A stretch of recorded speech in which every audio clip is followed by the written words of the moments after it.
जल है यहाँ पर आया था और इसी कुंड में वही जल आके उससे जहाँ पे जो यात्रीगण हैं वो स्नान करते थे, क्योंकि देव सरोवर में देवताओं ने स्नान किया था। ये जो ऋभु ऋषि जिन्होंने 66,000 बरस तपस्या करके जो अपना शरीर छोड़ के जो जल जिनका देव सरोवर से तप कुंड आया है, नहीं ये खास की मूर्ति है क्या है। अच्छा। पर तो निकली हुई मूर्ति कुदरती है, ये कुदरत से निकली है, मतलब कुदरती अपने आप अपने आप मतलब निकली हुई है मूर्ति। 50,000 100,000 यात्री लौट के जाएगा नहीं की जय हो बेटा।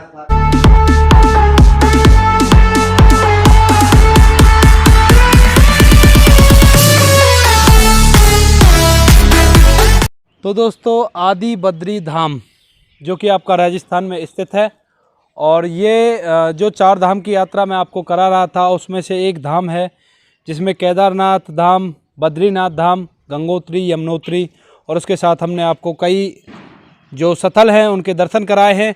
तो आप लोग मेरे पीछे से देख सकते हो जो इनका गेट है, मेन गेट वो बना हुआ है और जिस पे लिखा हुआ भी है श्री आदि बद्रीनाथ धाम। और इसी के साथ यहाँ पे एक तप्त कुंड है, उसको भी आपको दिखाएंगे, और जो मंदिर है उसको आपको जो उसकी महानता है उसको भी दिखाएंगे, और मंदिर का जो टूर है वो आपको कराएंगे। जैसा कि आप लोग मेरे सामने देख पा रहे होंगे, ये जो आपको दिखाई दे रहा है ये है तप्त कुंड। जो तप्त कुंड की कहानी है उसको भी मैं आपको थोड़ा थोड़ा बताना चाहूँगा कि जो आपको पहले मैंने देव सरोवर दिखाया था, वहाँ का जो जल है यहाँ पर आया था, और इसी कुंड में वही जल आके उससे जहाँ पे जो यात्रीगण हैं वो स्नान करते थे, क्योंकि देव सरोवर में देवताओं ने स्नान किया था और तपसी कुंड में यात्रीगण स्नान करते थे। और बाहर एक ये सेवाला बना हुआ है, इसको मैं आपको दिखाना चाहूँगा, जो शिव परिवार है, समस्त शिव परिवार, और यहाँ पे गणपति जी की भी मूर्ति है, आप लोग देख सकते हो, अवलोकन कर सकते हो। चलिए इसके अंदर चलते हैं, चरण स्पर्श करते हैं प्रभु जी के। और जो शिवलिंग है एक अनोखी शिवलिंग है, आप लोग देख सकते हो, 4 मुख बने हुए हैं, और आपको ऊपर ये बेल आइकन प्रेस कर देते हैं और गणेश भगवान जी की भी चरण स्पर्श करते हैं, और आपको इस मंदिर की भव्यता को दिखाते रहेंगे।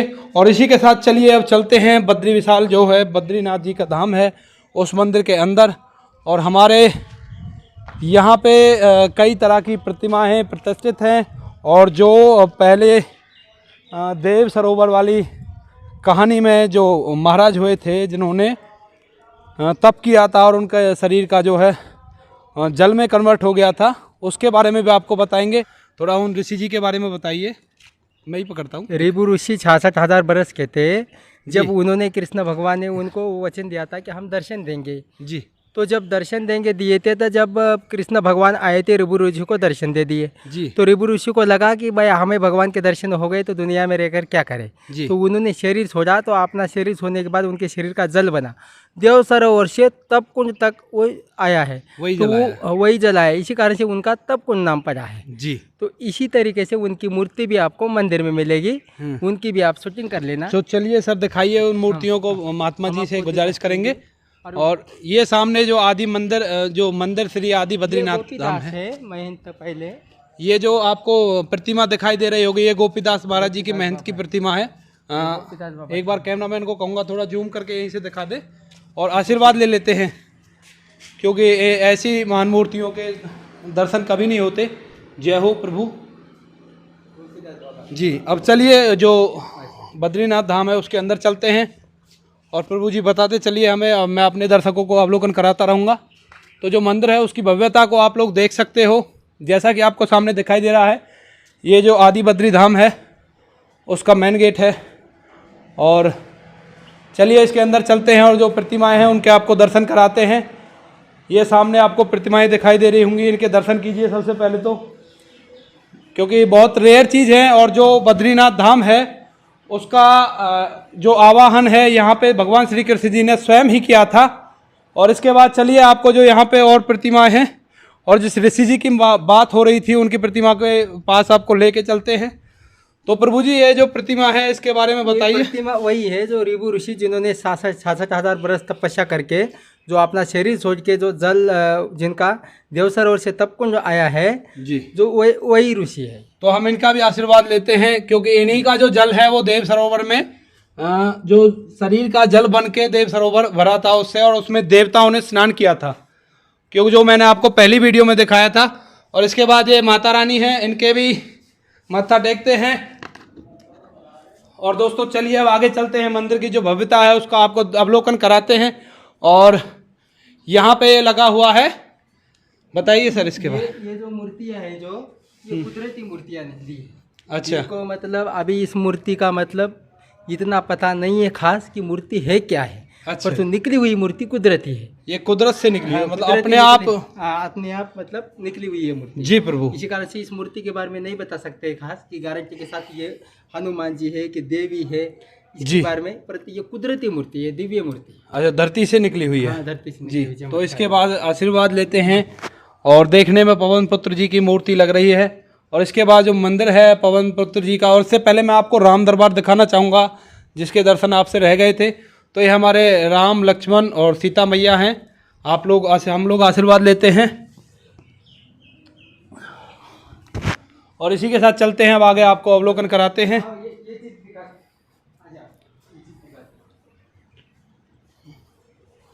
तो चलिए बने रहिए मेरे साथ वीडियो में। और यहाँ पे कुछ चीज़ है कि जो साधु महात्मा ने बताया। ये चीज जो है ये वो जगह है जिसमें यहाँ पे कितने भी यात्री आ जाए, अच्छा जी। चाहे 200 आ जाए, 300 आ जाए, 50 आ जाए, 100 आ जाए, यात्री लौट के जाएगा नहीं। अच्छा। इस जगह में सबको भोजन किया जाता है। और इतना ही नहीं, भोजन दाल रोटी चावल छाछ लस्सी इतनी सुविधा इस बद्री में बनी है कि पूरे 84 कोस में जो इतने छोटे मंदिर में आपको भोजन ऐसा मिलेगा मुझे कहीं लगता नहीं है। और आप अवश्य आके देख भी लेना कि पूरे 84 कोस में ऐसा धाम आपको मिलेगा नहीं कि इतने छोटे मंदिर में इतने आदमी भोजन करते हैं और इतना अच्छा भोजन भी मिलता है। जी, जो कृष्ण राधा जी की मूर्ति बनी है उनके बारे में थोड़ा बताएं। और हनुमान जी की मूर्ति भी रह गई है। इन मूर्तियां मतलब ये समस्त देवता जो आए हैं ना जी, ये उनके मंदिर है। अच्छा। इनके बारे में मतलब कोई खास लीला नहीं है। अच्छा। ऐसा है तो लीला तो खास ये ऋभु ऋषि की लीला हो गई है। और आपको हमने जो तपकुंड की लीला बताई है, अब हम आपको ये खास लीला जो है यहाँ का मेन द्वार जो है यहाँ का योग माया द्वारा जो तीर्थ लाए हुए हैं उस मंदिर में हम आपको ले चलेंगे, जिसमें मतलब योग माया ने तीर्थ लाए हैं। अच्छा। उस मैया का योग माया वाला तो शायद वहाँ पे है केदारनाथ में। हाँ वही का है, पर ये तीर्थ भी तो वही तो देवी ने लाए हैं। जी जी जी। तो इसी तरीके से वह योग माया मंदिर में हम आपको ले चलेंगे। जी चलो, तो पहले हम इनको माथा टेक लेते हैं, माथा उसके टेक बाद लेना। चलते हैं बजरंग बली जी को माथा टेकते हैं। और उसके बाद हमारा श्री कृष्ण जी और राधा जी का जो मूर्तियां प्रतिष्ठित हैं उनको भी हम माथा टेकते हैं, क्योंकि जो कुछ लीला है इन्हीं के ऊपर है। पूरे ब्रिज की जो महिमा है इन्होंने ही की है। जय हो प्रभु। तो चलिए अब तो हमारे सामने एक बहुत छोटी भक्त है प्रभु की। जय हो बेटा। भाई साहब आपकी बच्ची है अलीगढ़ से, बड़ी प्यारी बच्ची है भाई जी। धन्यवाद। तो यहाँ पे जो पुजारी जी हैं जो यहाँ पे जो मूर्तियों की पूजा करते हैं उनसे बातें करेंगे, पहले उनका आशीर्वाद लेते हैं। प्रभु जी आशीर्वाद दीजिए। तो प्रभु जी इन मूर्तियों के बारे में थोड़ा हमें विस्तरण में बताएंगे। ये धाम जो है आज से 5000 साल पहले के हैं जी। जितनी मूर्तियां आप देख रहे हैं यहाँ पे सब स्वाभाविक मूर्तियां हैं, अपने आप प्रकट हुई। एक ही शिला में सारी मूर्तियां हैं जी। स्वयं ठाकुर जी ने प्रकट करी इस धाम को। जी। उनके माता पिता नंद बाबा जसोदा मैया जो थे उन्हें कोई संतान नहीं थी। उन्होंने मन्नत मांगी रही कि हमें कोई पुत्र की प्राप्ति होगी तो हम धाम करने जाएंगे, चारों धाम की यात्रा करेंगे। लेकिन जब वृद्धावस्था को प्राप्त हुए तब जाके उनको कन्हैया मिले। कन्हैया मिले तो इतनी खुशी हुई, उत्सव मनाने लगे। इसमें कंस द्वारा भेजे गए राक्षस भी आए, उत्पात करे, दुख भी बहुत हुआ। फिर यात्रा तो भूल ही गए वो। जब ठाकुर जी बड़े हुए कुछ शांति मिली तब उनको याद आई कि हम बहुत वर्षों पहले मन्नत मांगे थे, अभी तक गए ना। एक दिन तैयारी करने लगे यात्रा करने के लिए। ठाकुर जी गोचारण करके गए तो उन्होंने देखा ये लोग तैयारी कर रहे हैं कहीं जाने की। पूछे कहाँ जा रहे हो आप लोग? बोले हम 4 धाम की यात्रा करने जा रहे हैं। अब लाला तू अब घर बार देखना, हम लोग जा रहे हैं। बोले आप लोग इतनी उम्र में कहाँ जाओगे? आप लोग तो भक्त हो, चाहोगे तो धाम यहाँ आ जाएगा। जी। बोले क्यों हंसी करता है, हमारे कहने से धाम कहाँ आए? बोले आप लोग तो गिरिराज जी को प्रकट कर दिए, बड़े बड़े देवता आपके समक्ष आए, फिर और धाम भी आ जाएंगे, चलिए हमारे साथ। ठाकुर जी लिवा के लाए, नंद बाबा, जसोदा मैया, जितने गोप गोपियाँ थी सब साथ में आए। ठाकुर जी ने कहा आप लोग बैठ करके आंखें बंद करके कीर्तन करो, आवाहन करो। सब लोग कीर्तन करने लगे, आवाहन करने लगे। ठाकुर जी ने विस्तार किया अपने माया को और सारे तीर्थों को बुलाया यहाँ पे। सारे तीर्थ यहाँ आए, ठाकुर जी ने उनको जगह दिया। यहाँ पे बद्री नारायण जी हैं, रामेश्वरम जो आप लोग प्रत्यक्ष देख रहे हैं, रामेश्वर जी हैं। इसकी जो यहाँ पे जो नंदी महाराज है, इनकी भी कोई लीला है, उनको भी, उसको भी बताइए। लीला यही है कि जितने भी प्रतिमाएं आप देख रहे हैं जी, ये स्वयं एक ही शिला में है। जी, कोई प्रतिमा आपको अलग थलग ना है, सारी एक ही शिला में प्रकट हो गई। जी, ये नंदी पे जो आप विग्रह देख रहे हैं भोले बाबा का विग्रह है। जी। ये नंदी पे सवार होके भोले बाबा यहाँ आए थे। अच्छा जी।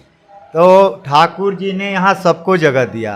रामेश्वर जी को यहाँ से 10-12 किलोमीटर दूर केदारनाथ हैं, यहाँ तक कि आगे पसोपा गांव है, वहाँ पशुपतिनाथ को जगह दिया ऊपर पहाड़ पे। अच्छा। जो कि नेपाल में है, काठमांडू में पशुपतिनाथ, अच्छा। उनको जगह दिया। थोड़ी दूर पे यहाँ गंगा जमुना को प्रकट किया, जी। जिसे गंगोत्री जमुनोत्री कहते हैं। तप्त कुंड है, आगे नर पर्वत है, पीछे नारायण पर्वत है, देव सरोवर है, गंधमादन पर्वत। जी बिल्कुल। सारी जो तीर्थ थे हिमालय में, सबको ठाकुर जी ने बुलाया, अपने माता पिता को दर्शन कराया और कहा अब आप लोगों को कहीं तीर्थ करने की जाने की ज़रूरत ना है। जो वहाँ जाने पे, दर्शन करने पे फल प्राप्त होते हैं वो यहीं पे हो जाएंगे, वो यहीं पे फल प्राप्त होंगे। यहाँ तक कि आने वाले समय में भी जो यात्री दर्शन करेंगे, उन धाम के दर्शन के फल उन्हें यहीं प्राप्त हो जाएंगे। जी। तो जैसा कि दर्शकों आपको पुजारी जी ने बताया कि जो ये यहाँ पे चारों धाम है, इनका जो फल है उतना ही महत्व रखता है जितना कि वो वाले चारों धाम है उनका रखता है। तो आप लोग आएँ, यहाँ पे दर्शन करें। बहुत ही अच्छी जगह है और बहुत ही शांत माहौल है, ना ज़्यादा भीड़ भाड़ है। और इसी के साथ मैं अपनी वीडियो को एंड करना चाहूँगा। आपको मेरा प्रोग्राम अच्छा लगता है तो इसके लिए मेरे चैनल को लाइक करें, शेयर करें, सब्सक्राइब करें। और इसी के साथ बोलते हैं बोलो बद्रीनाथ की जय। धन्यवाद।